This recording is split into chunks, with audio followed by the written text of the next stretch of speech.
Hello, everyone, and welcome to Twilight Council. My name is Frank Fields. I'm here with Tim Frazier and Kibbles. How are you guys doing today? Doing good, man. Excellent, Andrew. Pretty excited. Cool. I'm pumped for this cast later. Yeah. So the SK Planet Pro League is in full swing right now. They're going into week 3. EGTL not doing so well right now, but the Woojin Stars have been rocking it. Any of you guys EGTL fanboys? Oh yeah, man. I'm a huge EGTL fanboy. I mean, they have Tasia. You got to be a fan of Tasia. Everyone and their mom's a fan of Tasia, and if you're not a fan of Tasia and your mom's not, you need to introduce her to Tasia because he is the cutest darn player in the world. But EGTL, unfortunately, when it comes to rankings, just not doing so hot. In the first round, they did get 4th place, and then they followed up into rather lackluster results, landing 7th in second round, and then overall, they're actually 6th. So not looking too good. Hopefully, they can start picking it up as the subsequent rounds actually start popping up. So there's been a little bit of a lack of fanfare surrounding the event so far, not a lot of hype around the event. Kibbles, what do you think is the reason there hasn't really been a lot of excitement around Pro League like there has been in the past?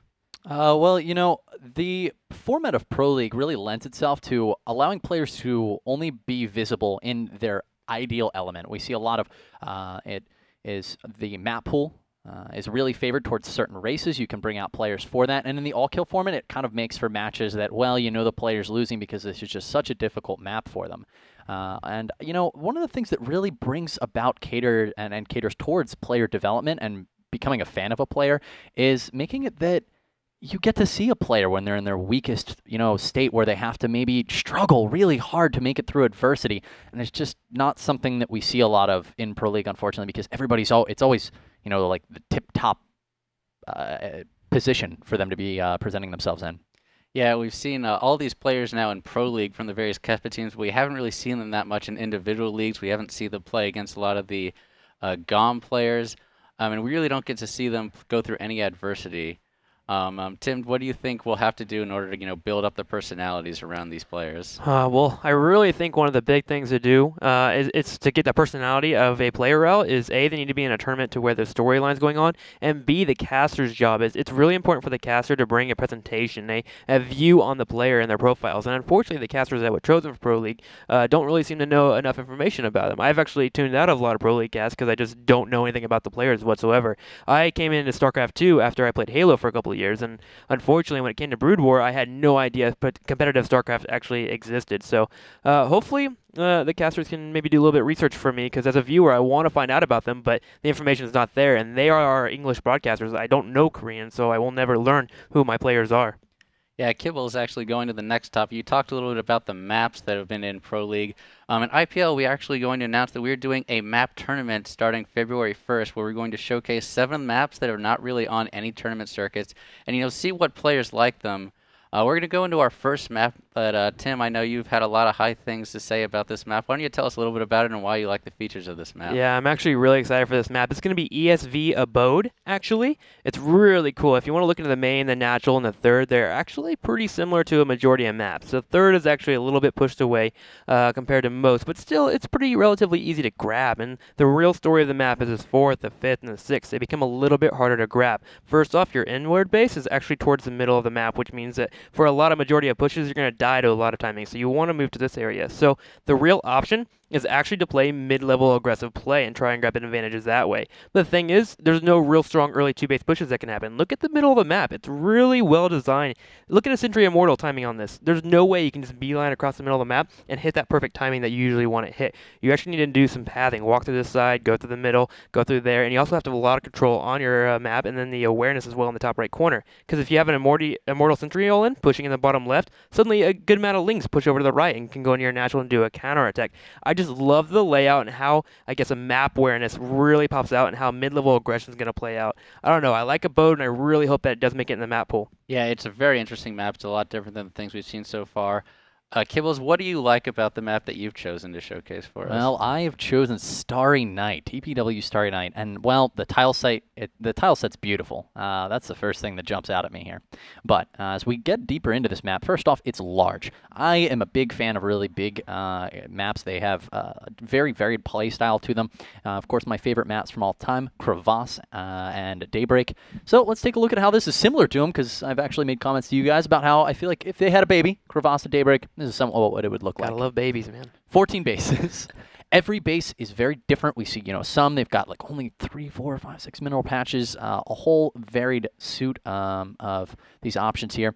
And take a look we move down towards the third base. Of course, you got an easy to defend natural, nice large main base. The third base is super interesting to me. It's relatively close. It's not too far away, but there's this high ground area above the third base here that's going to make it very easy for players to siege up against Zerg specifically. It's not too far for your Protoss players, who tend to have that more immobile armies. But one of the things that we've been seeing, and I've been saying more and more, is that in the past, commentators, it was always Zergs are going to one day hit all their injects and they're going to spread creep perfectly. Now we're finally starting to arrive at this point, and everybody's yelling about the Infestor. We hear enough about the Infestor, and they've nerfed it, and we'll see if it fixes things. But I really think we just need more options on maps to be able to lay a little bit more pressure on thirds on bases, but not so much that it's a Tal'Darim altar and you're sieging below and it's just completely unreasonable. I really like the options that this map offers. Also, 2 lanes of attack, very similar to Daybreak, up and down the right-hand side to help make aggression possible, even though this is a big map. Yeah, I like the fact that this is like Atlantis and that it has an option third, fourth, where there's really 2 bases you can take as a third. So thank you guys for going into that. Going into other news, we have IEM Katowice starting this weekend, and there are a lot of groups going on. Who are your picks, Tim, for getting out of the groups? Well, I'm looking at the top 3 because top 3 do qualify into the actual main tournament bracket, and it's I believe first place in a group gets top 4, if I remember correctly, and then the other 2 get top 12. That might be top 8, but nonetheless, my picks for the Group A, Group B, Group C, Group D are going to be Group A. I actually have Grubby, TLO, and Tarson kind of tied up because I don't know who to pick between them, and of course Snute, who is the recent addition to Team Liquid. I'm wishing him a lot of good luck. We just saw him in a Play-Him tournament against the Agnes, and he played very, very well in that tournament. Of course, in Group B, looking into it, I actually have Parting, Lucifron, and Bly all picked up. I think Bly is going to have a stellar tournament. He's always been a player that can pop out and take out a Korean or 2 here and there, but I really look like he's got a good chance. If he can beat Parting too, he'd be feeling pretty well, because Mana's the other Protoss in that group besides Siphon, and Mana's not too hot in PvZ. Looking into Group number C as well, it's going to be Sake, Inertio, and of course Yoda, who I picked for my top 3, and then of course in Group D, this one was a little bit of a heartbreaker. I didn't know which one to quite pick. I actually wound up choosing Vortex, Cass, and First. So best of luck to them. Andrew, who do you think is going to make it pretty far? I'm surprised to not see the Golden pick there, Rob. Yeah, I know. Golden DBZ, there's a good chance they can make it that way, but I don't know. I went ahead and went for First. Well, for Group A, I really am looking forward. I got some matches here that are going to be the showcase matches, I think, for these groups. Group A, we see Grubby and Dream. This is going to be an exciting match. Dream, he excels at TVP. Grubby, he's been doing really well versus Zergs lately. So, Snute, Moonglade, TLO, these are definitely going to be tough matches for him, but I'm really excited for this. Grubby versus Dream, it may be deciding as to whether Grubby's able to move on or not. Looking into Group B, Parting versus Lucifron is going to be an extremely exciting match. Parting is going to likely take a lot of the Zergs. His PvP is also excellent. Will Lucifron be able to take down Parting? I think it's going to be very important to decide if Lucifron's able to move forward in this group. Group C, we've got Yoda versus Nerchio, which is definitely going to be exciting, but a lot of people underestimating Zoka in his TVP. Yeah. And Yoda, his best match is TVP as well. So you've got 2 players facing off in their best matchup overall, going to face head-to-head there. I'm really excited. I think that may be the biggest underrated match that's going to happen for this event. And then, of course, Golden Vortex is going to be pretty exciting, but we've seen a lot of ZVZ lately. Maybe I'll give that one a pick as for the game for Group D, because we don't have a ZVZ elsewhere. That's going to be too over the top. Yeah, and of course this is going to be the debut for Golden, Snute, and Parting, all with their new teams in a major event, as that hasn't happened thus far this year. So it's going to be very interesting. This week in StarCraft 2, we had a little bit of a tiff among the community as far as journalistic ethics. Rod Slasher Breslau has gotten into a little bit of trouble with some team owners for his reporting on different team changes and player rumors as far as where they were going in free agency. Tim, why don't you explain both sides of this issue and how you feel about them? Really quick, there's a lot of points being thrown back and forth, a lot of TL posts, a lot of opinions happening, but the real actual dirt, the right down to the wire is it seems like EG is a little bit upset with Slasher for going out there and promoting their content way too early and really taking away a lot of ad revenue from them. They really seem to be really wanting that money, and Slasher, of course, just being a journalist, he's paid to actually give us gossip, give us news, give us information to basically let us sit around while we're waiting for tournaments to happen, and he just takes that advantage, and he, of course, got a couple of sources besides the actual ones from EG and went away with the announcement. And I don't condemn him for that. He did a fantastic job with that, and I actually agree that's what journalists should be doing. There is a bit of a third point as well that's been popping up as of late as well, and that is that he's actually burning bridges with the people that actually are giving him sources. The community is actually really small for esports and StarCraft in general, and when he actually burns a bridge, he actually loses out on a potential source. Unlike a big sport like the NFL Network, if you burn a bridge, you can actually make that a calculated risk because you can get 2 more sources somewhere else, and unfortunately our community is just too small. So I hope that they kind of forgive Slasher and allow him to do his best, because he needs to put out that information for us to read up on and do our own gossip and our own drama to pop on to. But overall, I think everyone's being a little bit too hard on Slasher, but that's the gist of what's going on over the last, week? Yeah, Kibbles, inside the game, they had Alex Garfield came on and had a little bit of a tirade at Slasher. What do you think about EG's position in this and how they've reacted to it? In the beginning, you can really understand. But now we're at a point where if it's about the money for EG, I'm confused at this point. If Tasteless and Artosis went off and eloped and got hitched, it wouldn't generate this much press. Could happen. From Slasher's perspective, though, he's doing his job. Go watch Thank You for Smoking and see if you agree with what Katie Holmes does. Yeah, obviously, as league administrators, we are privy to some information that the general public doesn't know.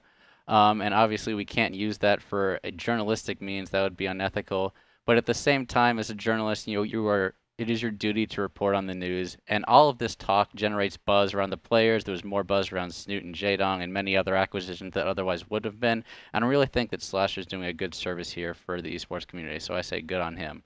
Moving to our last topic, there's been a lot of foreigners that have been going to Korea lately. Obviously, there was the big announcement that Stefano was going to go to Code S that he reported on his Twitter. Most recently, we've had Axiom announce that they're going to participate in the GSTL, along with partnering with Acer, where MMA and Scarlet are going to join him. Kibbles, how do you think this impacts the fact that Heart of the Swarm now is going to be delayed for a lot of these players?